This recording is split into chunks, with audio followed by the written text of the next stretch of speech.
આ છોકરાના મનમાં શું ચાલે ખબર કે સાહેબ જલ્દી જલ્દી બતાવો અને આપણે છૂટા કરો. કારણ કે હું બી એકવાર વિદ્યાર્થી હતો.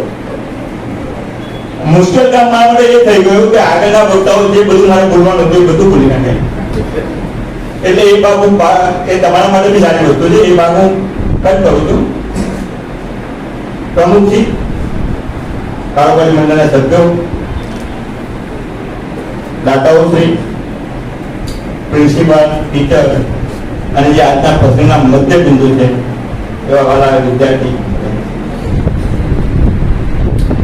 47 બરાબર 47 વર્ષ પહેલા આ સ્કૂલમાંથી મેં વિદાય લીધી અને આજે 47 વર્ષ પછી વિદાય સમારંભે એક અતિથિ તરીકે હું અહીં છું. એ યોગાનું રૂપ છે અને બહુ મારા માટે મોટી સુખદ વાત.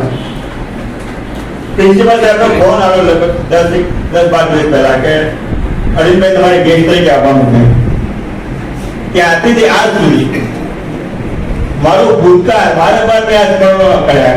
શું કરતો હતો, કેમ હતો, ફરી ફરી મેં આ જિંદગી કેટલી વાર જીવી લીધી. આજે હવે હું બહુ ભારે ભારે શબ્દો નથી વાત કરતો, પણ મારી જ આપવીથી કઈ જેમાંથી કદાચ તમને પ્રેરણા મળે અથવા તમે કેટલા બધા અમારા કરતા સુખી છો એ તમે કમ્પેરિઝન કરી શકો. જોકે હું તો એને જવાબદારી કરતો, હું મારી એ વખતની મારી લક્ઝરીની વાત કરું તો અમે ફરાદન એક નાનું ગામ બાજુમાં ત્યાંથી દફતર લઈ ત્યારે ધૂળિયો રસ્તો હતો, રોડ રસ્તા હતા નહીં, ઇલેક્ટ્રિક બી નહોતી, પાણી બી ઘરે નતું આપણું. એવા ટાઈમે ચાલીને 3 થી 4 કિલોમીટર હશે અમે ચાલીને આવતા હતા, પણ મજા કરતા હતા. જો રસ્તામાં ભૂલથી ટ્રેક્ટર મળી ગયું કે સાયકલ મળી ગઈ તો એમ લાગતું કે વાહ વાહ આજે પેન્ટ પણ એને આગળ નકામું છે.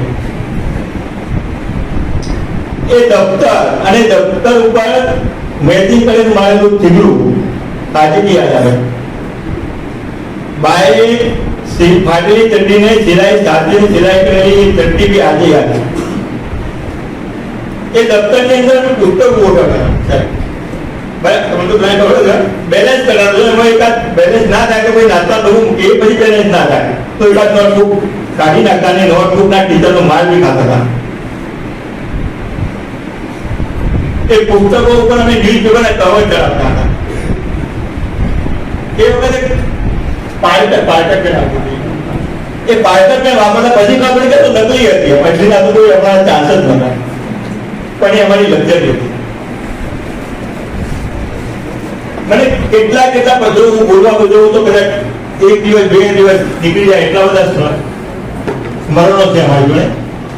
પણ આજે હું મારા ધોરણ 5 કે 7 નો એક દાખલો આપું છું તમને, કારણ કે અહીંયા એની પ્રેરણા બેઠેલી છે. સાહેબ પિકનિક હતી 5મા 6મા ધોરણમાં. કાલે બાળકો તમે મારે ટીચર કીધું બાળકો તમે નામ લેતા આવજો કોણ આવવાનું છે. એટલે બીજા દિવસ સાહેબે પૂછ્યું નામ પછી આપું છું કે કોણ આવવાનું છે. એટલે બધા ઉભા છે. હું મારે તો ઘરેથી ના પડે, બહુ તકલીફ હતી આપણે. એટલે બોલ કે ભાણે કેમ નથી આવવાનું? એટલે હું રેડી પડ્યો. ચલો દીધા. બીજા જે લિસ્ટ બની એમાં મારું નામ હતું. સાહેબ એ પિકનિકના પૈસા અમારા ઈડી પટેલ સાહેબ પડેલા, જે આજે પણ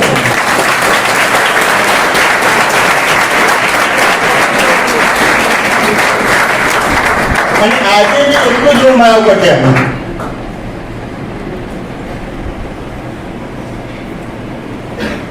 એવા મારા ઘણા બધા ચિત્રો, ઘણા બધા દાખલા છે.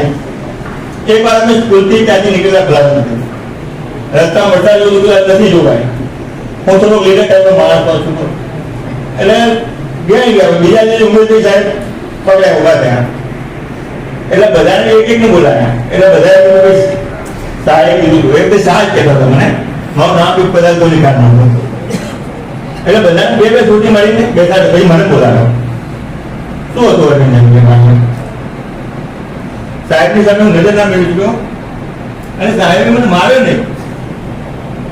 સાહેબ એ જે 2 છૂટી ખાધી એ તો નીકળી ગયા, પણ જે મને માર્યો નહીં એનો માર મને 1 મહિના સુધી લાગ્યો.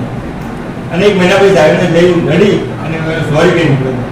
એવા સાહેબો, એવા ગુરુઓ એક ઉમેશભાઈ હતા, જે મારું ઇંગ્લિશ હતા, પ્રિન્સિપાલ હતા, રમણ પટેલ હતા, નારાયણભાઈ હતા, અરુણાબેન હતા, મગનભાઈ હતા, જે આગળ ભણાવતા પાછળ બેઠા જો કોઈ ટીકર કર્યું પાછળથી ચોક માતાને એને જ વાગે. એની તમે અહીંથી વિદાય થઈ રહ્યા છો, ઘણું બધું લઈ જઈ રહ્યા છો, ઘણું બધું. અને આ અભિમન્યુના 7 કોઠા છે, એમાં તમે 2-3 કોઠા અહીંયા પાસ કરી ચૂક્યા છો. આ જ વસ્તુ જે શીખ્યા છો, જે સમજ્યા છો, જે ભણ્યા છો, 10મા ધોરણથી 12મા ધોરણ પછીની પ્રગતિ, અત્યારે જે તમારા પાસે નોલેજ, સમજ કે વાંચન કે જે બી છે કે જ્યાં શિક્ષકોની તાલીમ, એ તમારે કામ આવવાનું અને એનાથી તમે આગળ વધવાના. સાહેબ હમણાં કહેતા હતા કે અમારી જિલ્લાની અંદર નંબર આવશે, પણ હું એમ કહું છું કે તમે મહેનત કરી દે, નંબર આવો ના આવો ઘણા બધા કારણ છે નહીં આવવા માટે. તમે મહેનત કરી છે તો નંબર નથી આવતું, એની પાછળ તમે એકલા કારણ નથી, ઘણા બધા કારણો છે. પેપર તપાસનાથી મોડીને ઘણું બધું હોય છે. એટલે નિશાન ચૂક માપ નહીં, માપ બીજું નિશાન. તમે તો પાસ છો, તમે નંબર આવ્યો છે, તમને ચાલવાનું. અને અત્યારે તો હવે આશીર્વાદ ને પ્રાર્થના ને શુભકામના ની વાત નથી કરતો, પણ 60-62 વર્ષે જે તું કઈ શીખ્યો છે એના 2 વસ્તુ તમને કહી કે બાળકો ક્યારે શોર્ટકટ ના કરતા. શોર્ટકટ તમને લાગશે સારો, તમને તો હું આગળ વધી જાઉં, પણ તમને એ બહુ મોંઘો પડશે. ક્યારે શોર્ટ ના કરતા અને એથિક રાખો, એક મોરલ રાખો. બધામાં એવું કહેવાનું છે કે ભાઈ મહેશ બોલ્યો એટલે સાચું, મહેશ કે થવાય. તો મહેશને ચૂકવી લેશે તો મહેશને કેટલાય લોકો એનો હાથ પકડાવે છે. બાકી જનતા પૂજા તો બધા બનશે. એટલે શોર્ટકટ નહીં અને નજીક નહીં, આ બે તમે સ્વીકારજો છે. બાકી તો પેલા મેં કીધું છે કે આમ તો બહુ ટૂંકો રસ્તો તો ઘરથી ખબર જોઈએ, તોય કેટલું થાકી જવું પડ્યું. પણ હું પ્રાર્થના કરું કે ઘરથી ખબર જોઈએ તમારો રસ્તો બહુ સરળ રહે, થાકવું ના પડે, આનંદ અને મસ્તી ચાલે, એવી પ્રાર્થના સાથે વિનવું છું. બીજું એક ખાસ કે આ વખતે 11 અને 10 અને 12 જેને બી ફર્સ્ટ આવે એના મારા સુધી પ્રોત્સાહન થાય 11 રૂપિયા આપીશું. અને મારો નંબર સાહેબ લઈ લેજો, ગાંધીનગર કે ક્યાં જ્યાં હું તમને કામ આવી શકું ત્યારે બી ભવિષ્યમાં તો મને યાદ કરજો. આ મારું ડોક્યુમેન્ટ છે. Thank you.